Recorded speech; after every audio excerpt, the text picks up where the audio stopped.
The terms driveline, drivetrain, and powertrain are often used interchangeably. Though all three systems contribute to a vehicle's movement, they have differences worth understanding. The driveline is a series of components including the axles, drive shaft, wheels, joints, and differentials. These parts work together to harness the power transmitted from the engine to move the wheels. The drivetrain is composed of the driveline and transmission. The powertrain is composed of the driveline, transmission, and engine. Symptoms of driveline problems may include unfamiliar noises, vibration, and uneven tire wear. If ignored, more costly and extensive problems can develop in the drivetrain and powertrain. They can manifest as uneven shifting, grinding gears, or even vehicle unresponsiveness.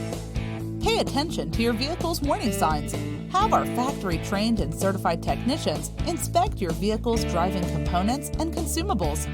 We'll check fluid quality and levels and look for damaged parts or abnormalities that can lead to costly repairs.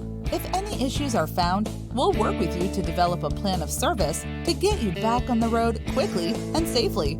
Trust us to keep you moving. Schedule an appointment today.